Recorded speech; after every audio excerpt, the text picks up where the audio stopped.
Recently, key leaders from the Afghan National Police and the Afghan National Army gathered to familiarize themselves with new combat lifesaver techniques and equipment. Brigadier General Percy Hurtado, NATO Training Mission Afghanistan's Deputy Commander, is pleased with the Afghan National Security Force's progress, as they have been training for this program for more than 3 months with assistance from the coalition. So anytime that you can improve the survivability rates and increase the chances of somebody surviving on the battlefield, I think that's huge. It helps in many areas, especially with recruiting and retention, and it's just the right thing to do. The Train the Trainer portion of the program will begin around November, with the core level training beginning after the new year.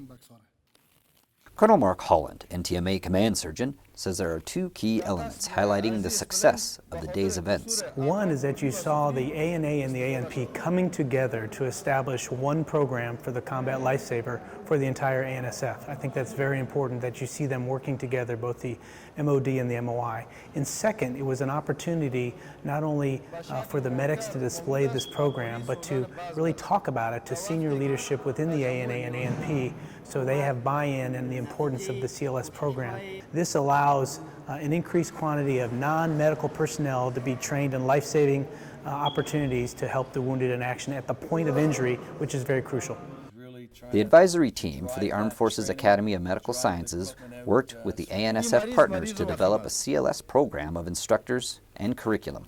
And this program has been submitted to the Surgeon Generals of the ANA and ANP.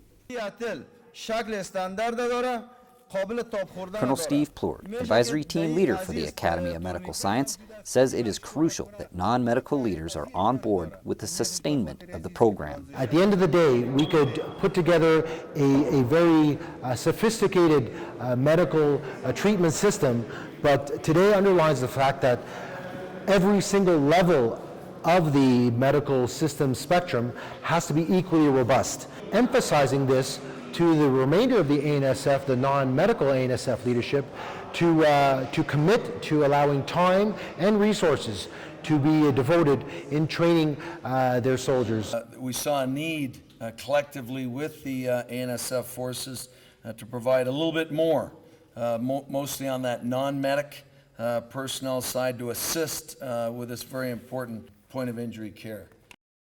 And it's actually a program that has been designed by the ANSF, and it's going to be something that will sustain them well beyond after the fact that when the coalition leaves here. So this is definitely an Afghan program. Altogether, more than 12,000 ANSF members will be trained as combat lifesavers, and enough CLS bags will be given to accommodate those personnel. From Kabul, Afghanistan, I'm Technical Sergeant Mark Bell.